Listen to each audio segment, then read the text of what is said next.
Hello and welcome to the online platform of Rouse Academy for Competitive Exams. And I, Pragya Pandey, welcome you all to our very special series on Daily News Review. बात करते हैं आज के महत्वपूर्ण articles के बारे में। सबसे पहले हम चर्चा करेंगे इन द इंडियन एम्प्लॉयमेंट रिपोर्ट के बारे में, जो कि यहाँ पर ऑलरेडी रिलीज़ हो चुकी है 2024 के लिए by the International Labour Organization, जो कि साथ ही मिलकर ह्यूमन डेवलपमेंट इंस्टीट्यूट IHD ने मिलकर इस रिपोर्ट को यहाँ पर बताया है। और इसमें एक बहुत अच्छा स्टैट हमें पता चलेगा कि किस तरीके के हमारा जो कंट्री में लेबर मार्केट है, हाउ इट इज़ वर्किंग।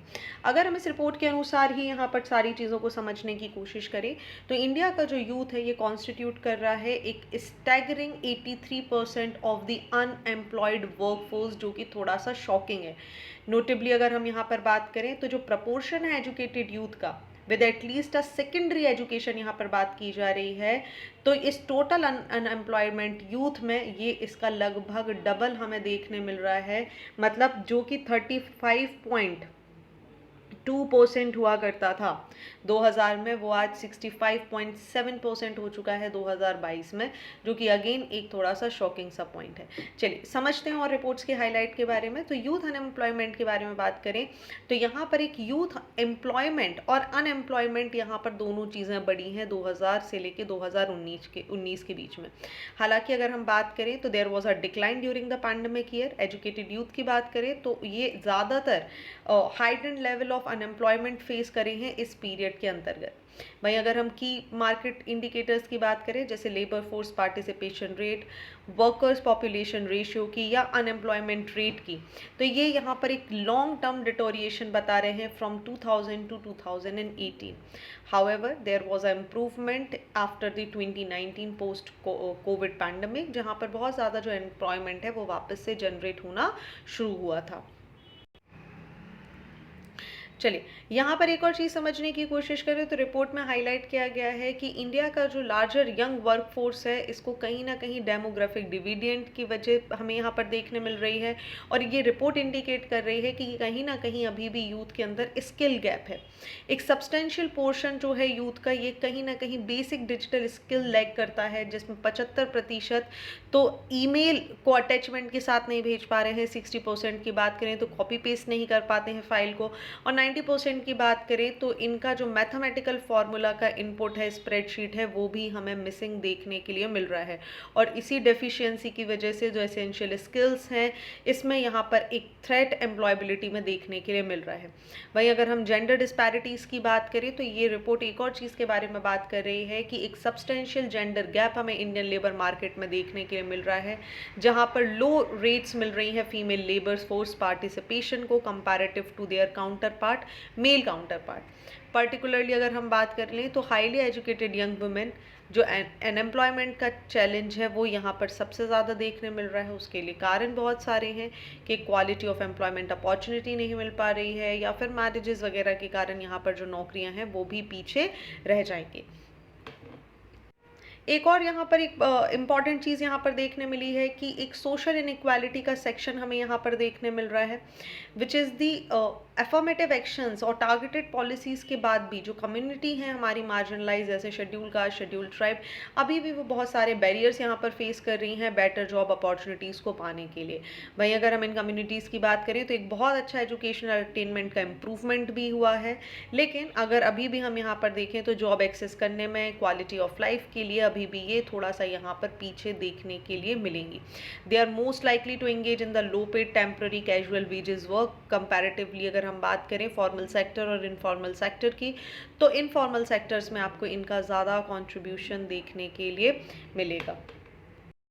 चलिए, तो ये थे यहाँ पर इस आर्टिकल से संबंधित इंपॉर्टेंट चीज़ें। हम बात करते हैं ILO के बारे में। इंटरनेशनल लेबर ऑर्गेनाइजेशन एक स्पेशलाइज्ड एजेंसी है जो कि यूनाइटेड नेशन की विंग के रूप में यहाँ पर काम करता है, और जिसका मुख्य उद्देश्य है लेबर कंडीशन और लिविंग स्टैंडर्ड्स को यहाँ पर सुधारना। 1919 में इसे इस्टाब्लिश किया गया था वर्ल्ड वॉर 1 के बाद as the part of the treaty of Versailles under the League of Nations, और बाद में इसको इनकॉर्पोरेट कर दिया गया था यूनाइटेड नेशंस में इन 1946। ILO के मुख्य उद्देश्य की बात करें तो इनका मुख्य काम है सोशल जस्टिस के लिए काम करना, इंटरनेशनल लेवल पर ह्यूमन और लेबर राइट को यहाँ पर रिकॉग्नाइज करना। वर्तमान समय में इसके 187 मेंबर स्टेट्स हमें यहाँ पर देखने के लिए मिल जाते हैं, with the headquarter situated in Geneva, Switzerland. Mission की बात करें तो इनका काम है कि भाई डिसेंट वर्क होना चाहिए, लेबर की एक आज़ादी होनी चाहिए, इक्वालिटी होनी चाहिए, इक्विटी होनी चाहिए, सिक्योरिटी होना चाहिए, और सबसे इम्पॉर्टेंट है ह्यूमन डिग्निटी को ध्यान में रखते हुए ही काम किया जाना चाहिए।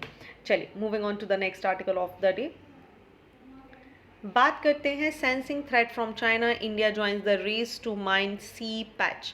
देखिए, इंडिया ने रिसेंटली सबमिट कर दी अपनी एक application to the International Seabed Authority which is the ISBA। ये इंपॉर्टेंट है, इसके बारे में हम यहाँ पढ़ेंगे भी, जो कि लोकेटेड है जमाइका में। और यहाँ पर इन्होंने बोला है कि वी नीड द राइट कि हम एक्सप्लोर कर सकें to expensive areas in the Indian Ocean seabed, जो कि यहाँ पर हमारे ज्यूरिसडिक्शनल बॉर्डर से बाहर देखने के लिए मिलते हैं। One of this region known as the FNSA Nikitin seamount, जिसे हम ANC माउंट के नाम से भी जानते हैं, ये एक रिच कोबाल्ट में रिच है, ये हमें देखने मिलता है। और यूजुअली इसकी अगर हम बात करें तो इसे श्रीलंका के द्वारा क्लेम किया जा रहा है कि सी, देखिए, ये सेपरेट लॉ के अंतर्गत हमारे पार्ट में देखने के लिए मिलता है। देखिए, अब पहले एक चीज़ समझ लीजिए कि ANC माउंट ये है क्या आखिरकार। देखिए, ANC माउंट एक सब्सटेंशियल जियोलॉजिकल फॉर्मेशन है, जो कि लगभग 400 किलोमीटर के क्षेत्र में 150 किलोमीटर की विड्थ के आसपास हमें सेंट्रल इंडियन बेसिन में देखने के लिए मिलता है। इसकी बात करें तो लगभग 3000 किलोमीटर दूर आपको इंडिया की कोस्ट लाइन से ये देखने मिलता है। और इसकी ओशनिक डेप्थ की बात करें तो लगभग 4800 मीटर देखने के लिए मिलती है। इंपॉर्टेंट क्यों है? क्योंकि इसके अंदर बहुत सारा डिपॉजिशन है कोबाल्ट, निकेल, मैग्नीज और कॉपर का। बहुत सारे सर्वे यहाँ पर कंडक्ट किए गए हैं पिछले 2 दशकों में, जिससे ये बात यहाँ पर सामने आई है। अब देखिए, यहाँ पर एक्सट्रैक्शन एक्टिविटीज़ करने के लिए इंटरेस्टेड पार्टीज़ को यूजुअली ज्वाइन करना होता है एक exploration licence from the ISBA, और उसी के बाद ये राइट मिलने के बाद ही कोई भी कंट्री यहाँ पर क्या कर सकती है, इस पोटेंशियली रिच मिनरल रिसोर्स को यहाँ पर रिसर्च कर सकती है, राइट। लेकिन देखिए, क्योंकि लॉजिकली अगर हम बात करें तो फाइनेंशियल चैलेंजेस यहाँ पर देखने मिलते हैं, बहुत लॉजिस्टिक चैलेंजेस देखने मिलते हैं। So for everything ISBA is the person, ISBA is the unit जो यहाँ पर परमिशन देती है। वाइल इंडिया की एप्लीकेशन की अगर हम बात करें तो ये कहीं ना कहीं एक सिग्नल है कि इंडिया एक्सप्लोर करना चाह रहा है, उसके आसपास की जो रिसोर्सेज हैं उनकी पोटेंशियलिटी को यहाँ पर देखने चाह रहा है। और इसी को ध्यान में रखते हुए इंडिया अभी कोशिश में है कि वो ANC माउंट के बारे में यहाँ पर काम कर सके। अब देखिए, एक और यहाँ पर क्वेश्चन आ जाते हैं कि भाई इंडिया को क्या ज़रूरत पड़ गई कि उसने यहाँ पर एप्लीकेशन दी, क्योंकि इंडिया UN क्लॉज को साइन करा हुआ है। UN क्लॉज की बात करें तो United Nation Convention on the Law of the Sea यहाँ पर बोल रहा है कि कोई भी कंट्री एक्सक्लूसिव राइट यहाँ पर इंजॉय करती है up to the 200 nautical mile from their coastal border, चाहे हम यहाँ पर सी सरफेस की बात करें या सी बेड्स की बात करें। ओशन बाउंड्स की यहाँ पर बात करें, they also have the natural extension of land known as the continental shelf, जो कि कनेक्ट करते हैं कहीं ना कहीं बॉर्डर को to the deep ocean beyond the 200 nautical mile limit. और इसी को ध्यान में रखते हुए अगर कंट्रीज इसके लिए काम करना चाहती हैं तो यहाँ पर एक बॉडी आ जाती है जो कि कमीशन करती है, अलाउ करती है कि आप यहाँ पर रिसर्च कर सकते हैं, विच is the international seabed authority. Alright, चलिए ISBA के बारे में यहाँ पर अगर हम समझने की कोशिश करें। सो ISBA, जैसा मैंने आपको बताया, इंटरनेशनल सीबेड अथॉरिटी एक इंटर गवर्नमेंटल ऑर्गेनाइजेशन है जिसे इस्टेब्लिश किया गया था UN क्लॉज के अंतर्गत, ताकि डीप सी माइनिंग एक्टिविटीज़ को इंटरनेशनल वाटर बॉडी के बाहर जाते हुए भी नेशनल जुरिसडिक्शन का पार्ट बनाते हुए यहाँ पर मैनेज किया जा सके। 1994 में यहाँ पर इसको इस्टेब्लिश किया गया था और इसको क्रिएट किया गया था ताकि मैनेज किया जा सके, रेगुलेट किया जा सके हमारी mineral related activities in the international seabed area known as area, जो कि यूजुअली कंप्राइज करता है सीबेड और ओशन फ्लोर को, और यहाँ पर जितना भी सब सॉइल का एरिया होता है the limit of national jurisdiction, वो इसके अंतर्गत पार्ट आपको देखने के लिए मिलता है। प्राइमरली अगर हम बात करें तो IAS का मुख्य काम था ऑर्गेनाइज करना, रेगुलेट करना, कंट्रोल करना जितनी भी मिनरल रिलेटेड एक्टिविटीज़ हैं in the international seabed area for the benefit of humankind as a whole. इसका मुख्य उद्देश्य था ताकि इंश्योर किया जा सके एक इफेक्टिव प्रोटेक्शन मरीन एनवायरनमेंट के लिए, ताकि जितनी भी डीप सी माइनिंग एक्टिविटीज़ की वजह से जो चैलेंजेस होते हैं उनको कम किया जा सके। ऑलराइट, चलिए हेडक्वार्टर की बात करें तो ये लोकेट करता है किंगस्टन जमाइका में। ऑल राइट, चलिए आगे बढ़ते हैं। लेकिन अगर आप इससे रिलेटेड इसकी डिटेल जानना चाहते हैं कि भाई यूएन क्लॉज क्या है, हमारे बेसलाइन क्या होती है, कॉन्टिनेंटल शेल्फ क्या होती है, so we have discussed it multiple times, और इसका डिटेल जानने के लिए आप इस डिस्कशन का पीडीएफ हमारे टेलीग्राम चैनल से डाउनलोड कर सकते हैं, या आप डायरेक्टली चाहें तो rausacademy.in हमारी वेबसाइट पर जाकर भी ये discussion completely free of cost आप यहाँ पर पढ़ सकते हैं। चलिए moving on to the next article of the day, बात करते हैं इजराइल यूएनएससी रिजोल्यूशन को लेकर सीज फायर की यहाँ पर बात की जा रही है। देखिए यूनाइटेड नेशन सिक्योरिटी काउंसिल ने यहाँ पर इमीडिएट सीज फायर का ऐलान किया है 25 मार्च को, following Israel's assault on Gaza which has resulted in significant Palestine casualty and displacement. देखिए एक सिग्निफिकेंटली यूनाइटेड स्टेट्स की अगर हम बात करें, जो कि प्रीवियसली वीटो कर रहा था एवरी यूएनएससी रिजोल्यूशन, यहाँ पर अब बात की जा रही है कि वो कहीं ना कहीं इस सीज फायर को इन्होंने सपोर्ट किया है। कारण क्यों? थाउजेंड्स एंड मिलियंस ऑफ लोगों की यहाँ पर जान जा चुकी है, मेजॉरिटी ऑफ गाजा पॉपुलेशन यहाँ पर हंगर क्राइसिस और डिस्प्लेसमेंट से सफ़र कर रहा है। ऐसे में इम्पॉर्टेंट हो जाता है कि कहीं ना कहीं पॉलिसीज़ को शिफ्ट करना होगा, कॉन्फ्लिक्ट की जगह कुछ ऐसी चीज़ें लानी होंगी जो कि सभी का मदद कर सके, राइट। चलिए क्या इसकी डिटेल में जाना है? बिल्कुल नहीं जाएंगे, हम डायरेक्टली बात करेंगे यूनाइटेड नेशन सिक्योरिटी काउंसिल्स के बारे में। समझिए यूएनएससी की बात करें तो इसकी फॉर्मेशन डेट 1945 आपको देखने मिलेगी, हेडक्वार्टर्स न्यूयॉर्क यूनाइटेड स्टेट्स में आपको देखने के लिए मिल जाता है। Full form United nation security council है। जो आप यूनाइटेड नेशन के प्रिंसिपल ऑर्गन्स पढ़ते हैं उसमें से उन 6 प्रिंसिपल ऑर्गन में से एक इम्पॉर्टेंट ऑर्गन है यूएनएससी, जिसका मुख्य उद्देश्य है इंटरनेशनल लेवल पर पीस और सिक्योरिटी को मेंटेन करना। 1945 में इसे इस्टेब्लिश किया गया था यूनाइटेड नेशन चार्टर के अंतर्गत, और बाद में अगर हम इसकी बात करें तो 24 अक्टूबर 1945 से ये यहाँ पर रेगुलेटरी काम कर रहा है।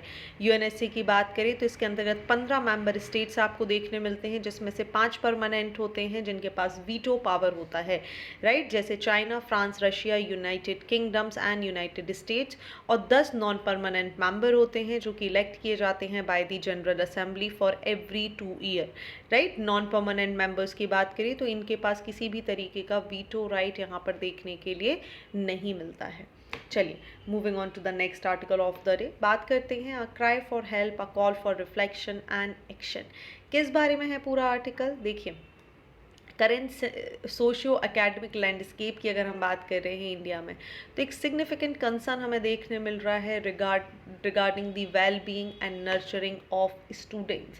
सारी चीज़ें थोड़ी सी मिसलीडिंग हमें देखने मिलती हैं। एक सोशियो इकोनॉमिक डायनेमिक है जहाँ पर ना केवल फॉस्टर किया जा रहा है sense of despondency among the youth, but they are also contributing to stress in their academic pursuit, which is the question। जैसे जैसा प्रेशर बढ़ता जा रहा है, आप देख रहे हैं यहाँ पर स्टूडेंट्स जो हैं उनका जो डेथ रेट है, जो सुसाइड रेट है, वो भी यहाँ पर बढ़ता जा रहा है, और उसी को लेते हुए ये आर्टिकल यहाँ पर लिखा गया है।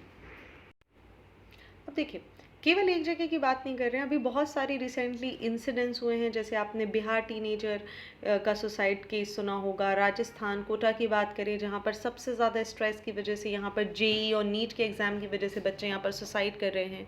कोटा कहीं ना कहीं हब है कोचिंग इंस्टीट्यूट का, 2 लाख से भी ज़्यादा बच्चे एनुअली यहाँ पर आपको देखने मिलते हैं, सिटी का रेवेन्यू जनरेट हो रहा है। ऐसे में क्या कंडीशन है जो कि चैलेंजेस यहाँ पर फेस कर रहे हैं? देखिए despite efforts bye coaching institution कि भाई वो सुसाइड को कम कर सकें, चैलेंज यहाँ पर आ जाता है कि एक vast number of paying guest accommodation, lacking of uniform anti suicide features यहाँ पर नहीं है। लोकल गवर्नमेंट की बात करें तो यहाँ पर रूटीन टेस्टिंग नहीं हो रहा है कोचिंग इंस्टीट्यूशन में। वहीं पर अगर हॉस्टल से स्टाफ वगैरह की बात करें तो वेलफेयर के लिए कोई काम नहीं किया जा रहा। पुलिस बहुत सारे काम करने की कोशिश कर रही है, जैसे दरवाजे पे दस्तक, ताकि इम्प्रूव किया जा सके, प्रोएक्टिव मेजर्स लिए जा सके। वहीं किचन स्टाफ को भी यहाँ पर बात की जा रहा है कि अगर किसी भी तरीके का कंसर्निंग बिहेवियर आपको दिख रहा है तो आप तुरंत ही यहाँ पर हमें इन्फॉर्म कर दें।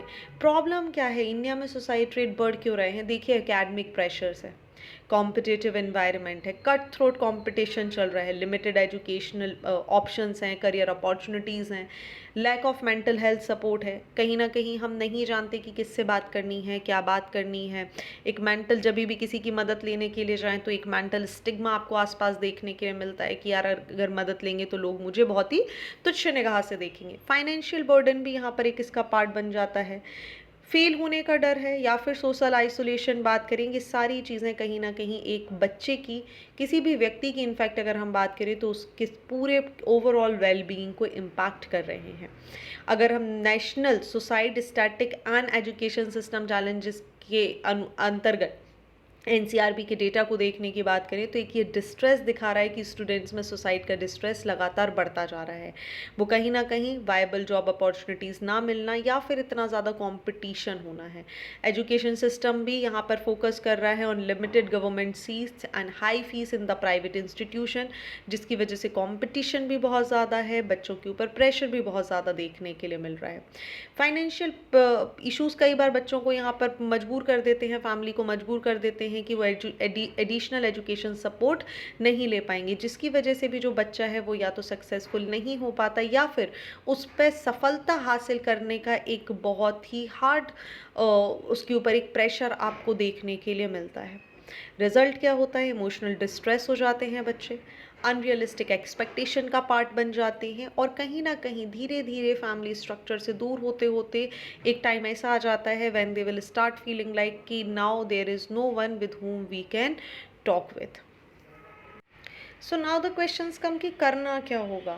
देखिए, सबसे इम्पॉर्टेंट है इमोशनल अवेलेबल होना, एक इमोशनल सपोर्ट यहाँ पर प्रोवाइड करना ज़रूरी है।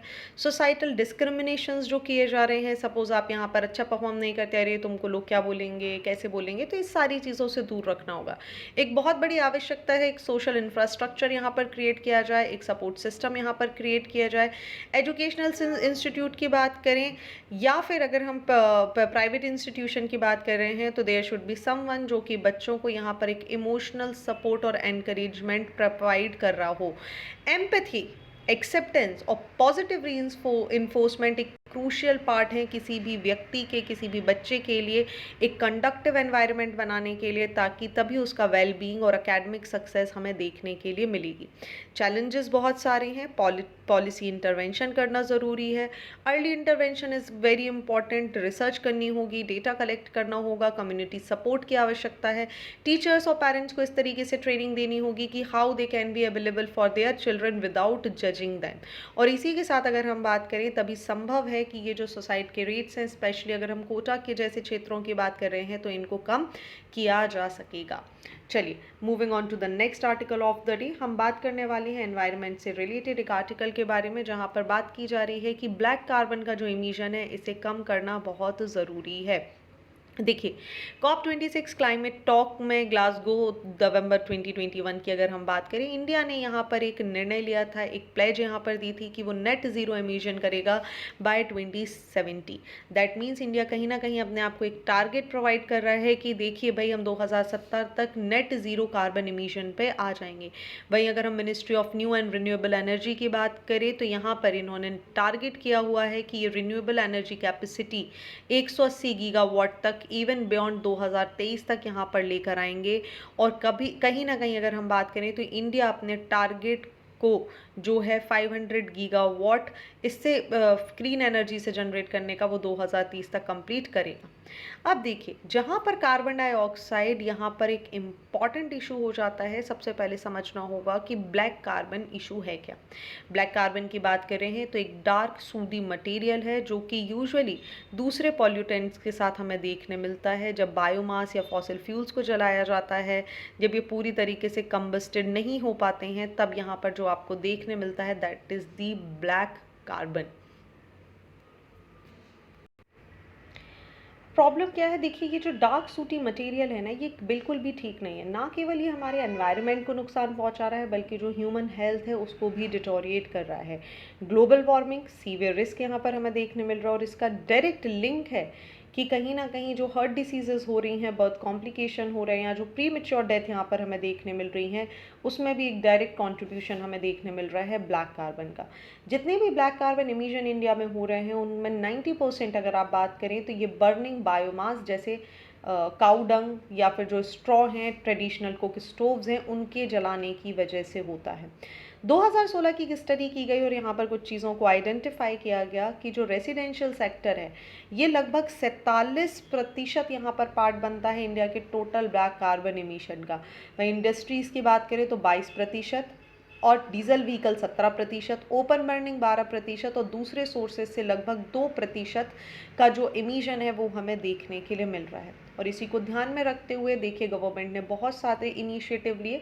पहले आपको इनिशिएटिव पता होने चाहिए कि भाई गवर्नमेंट ने कौन कौन सी चीज़ें की हैं ब्लैक कार्बन को कर्ब करने के लिए। तो सबसे पहले आ जाता है प्रधानमंत्री उज्ज्वला योजना। प्रधानमंत्री उज्ज्वला योजना को लेकर आया गया ताकि क्लीनर कुकिंग फ्यूल्स यहाँ पर प्रोवाइड किया जा सके। साथ ही बाद में गवर्नमेंट ने यहाँ पर BS6 नॉर्म्स यहाँ पर ले दिए गए कि भाई 1 अप्रैल 2006 से इसको लागू कर दिया गया। फिर सतत स्कीम को भी लेकर आया गया विच is the sustainable alternative towards the affordable transportation, और यहाँ पर 5000 कंप्रेस्ड बायोगैस प्लांट्स बनाने की भी बात की गई। क्रॉप रेसिड्यूज को मैनेज करने के लिए काम किया जा रहा है। नेशनल क्लीन एयर प्रोग्राम को भी लेकर आया गया ताकि जितने भी हमारे पर्टिकुलेट मैटर्स हैं उनको यहाँ पर कम किया जा सके। फेम स्कीम भी इसी से संबंधित है जहाँ पर faster adoption and manufacturing of electrical vehicles की भी बात की जा रही है। नाउ द क्वेश्चंस कम कि आखिर फिर ब्लैक कार्बन को लेते हुए ही हम क्यों बात करें। तो पहली चीज़ समझ लीजिए प्रॉब्लम कहाँ कहाँ पर हो रही है। ब्लैक कार्बन के जो पार्टिकुलेट हैं ये बहुत ही छोटे होते हैं, आसानी से लंग्स में यहाँ पर ट्रैप हो जाते हैं। दूसरी चीज़ अगर हम बात करें तो आइस मेल्टिंग कर रहे हैं। तीसरी चीज़ अगर हम बात करें तो ब्लैक कार्बन की वजह से ग्रेजुअली जो हमारा ग्लेशियर्स हैं उनकी मेल्टिंग होने की स्पीड बढ़ चुकी है। और इसी को ध्यान में रखते हुए बात की जा रही है कि इससे निपटने के लिए गवर्नमेंट ने एक सबसे इम्पॉर्टेंट और अहम चीज़ शुरू करी थी विच इज़ द प्रधानमंत्री उज्ज्वला योजना। LPG कनेक्शंस यहाँ पर बात की जा रही है कि फ्री लिक्विफाइड पेट्रोलियम गैसेस के कनेक्शन यहाँ पर प्रत्येक घर में प्रोवाइड किए जाएंगे जो कि बिलो पॉवर्टी लाइन है, ताकि यहाँ पर क्लीन कुकिंग फ्यूल्स अवेलेबल कराया जा सके, ना केवल रूरल हाउस होल्ड में बल्कि पुअर हाउस होल्ड में भी, ताकि इनकी जो डिपेंडेंसी है ट्रेडिशनल कुकिंग फ्यूल्स पर वो कम हो सके। जैसे ही PMUY को इस्टेब्लिश किया गया, एक इंफ्रास्ट्रक्चर यहाँ पर बनाया गया, LPG कनेक्शंस यहाँ पर बढ़े जिसकी वजह से फ्री गैस स्टोव्स यहाँ पर देखने मिले, LPG सिलेंडर्स यहाँ पर देखने मिले, और धीरे धीरे जो ब्लैक कार्बन का इमिशन है वो कम होगा। क्यों? क्योंकि जैसा मैंने अभी आपको बताया रेसिडेंशियल सेक्टर 47% इसका पार्टिसिपेंट बन रहा है। आगे अगर हम बात करें तो धीरे धीरे यहाँ पर संख्या बढ़ती जा रही है। रिसेंटली एक RTI फाइल हुई थी जहाँ पर बात की जा रही थी 2022-23 में कि 25% जितनी भी PMU बेनिफिशरीज हैं दे अवेल आइदर 0 LPG रिफिल और ओनली 1 LPG रिफिल, जो कि यहाँ पर कहीं ना कहीं हमारी पॉलिसीज़ में हुए ड्रॉबैक्स के बारे में बता रहा है।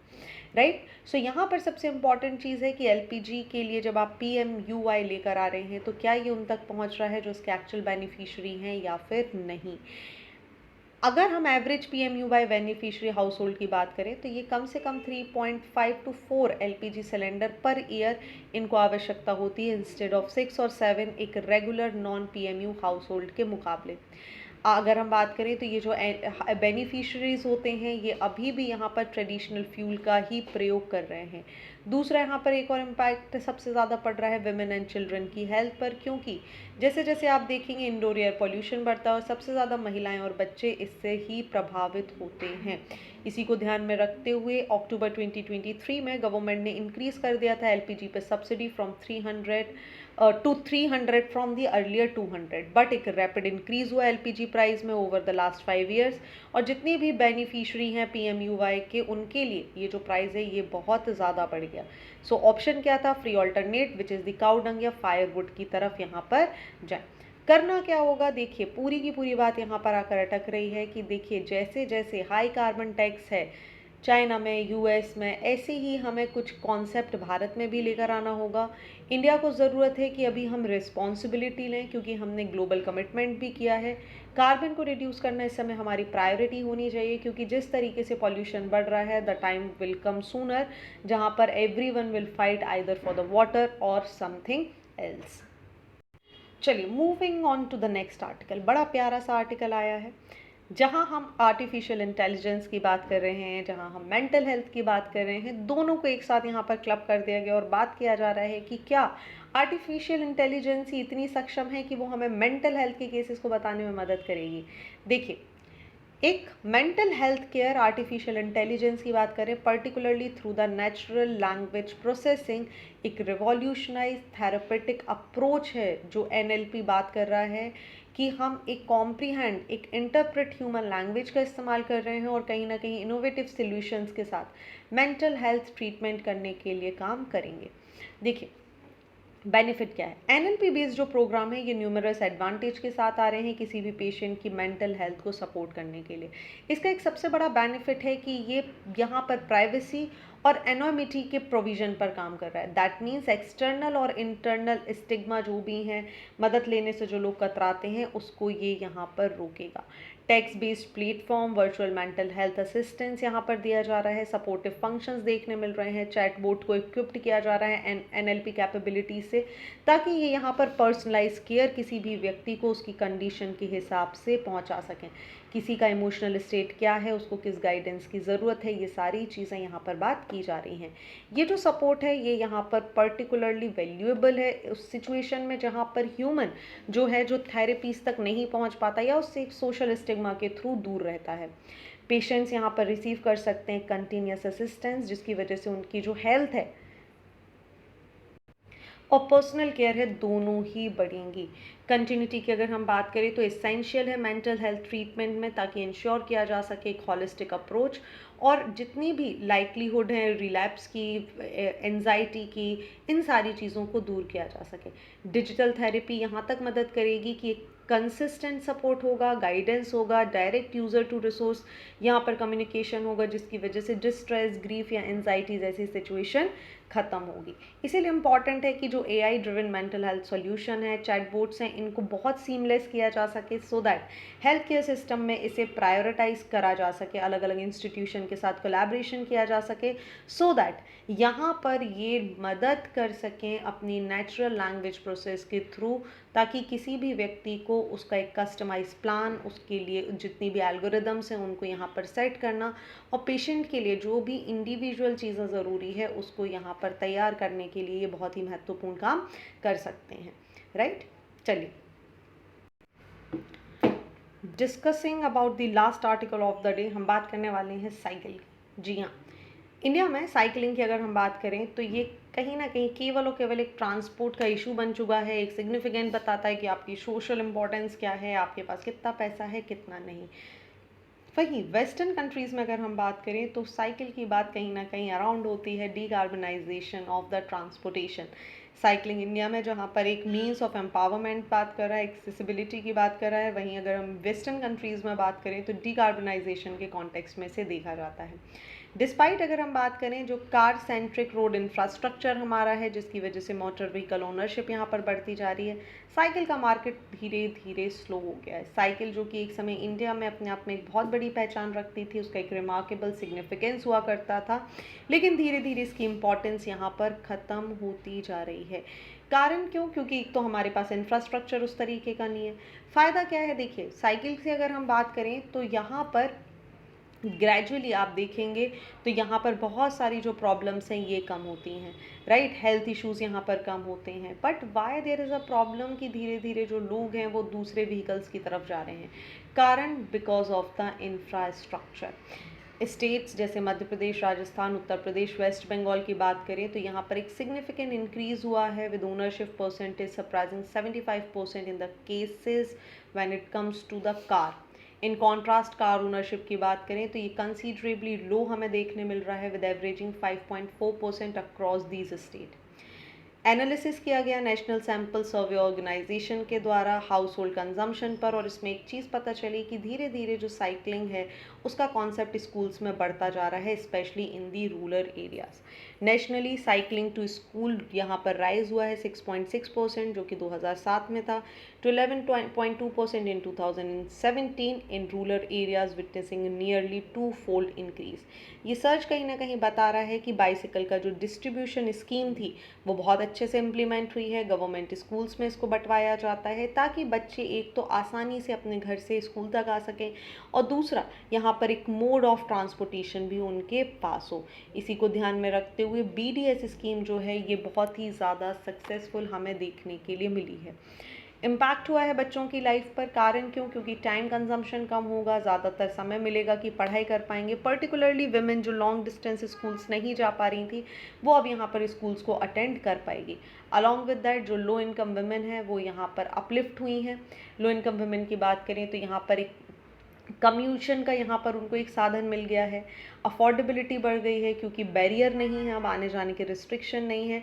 और इसी के साथ अगर हम देखें तो जहाँ केवल और केवल साइकिल को भारत में आप सिर्फ इस दृश्य से देख रहे हैं कि ये केवल और केवल मोड ऑफ ट्रांसपोर्टेशन है, तो ऐसा नहीं है। ना केवल इसने महिलाओं के जीवन को बेहतरीन बनाया है, उनको यहाँ पर एम्पावर किया है, वहीं साथ में बच्चों की लाइफ को भी यहाँ पर बहुत ही ज़्यादा अपलिफ्ट किया है।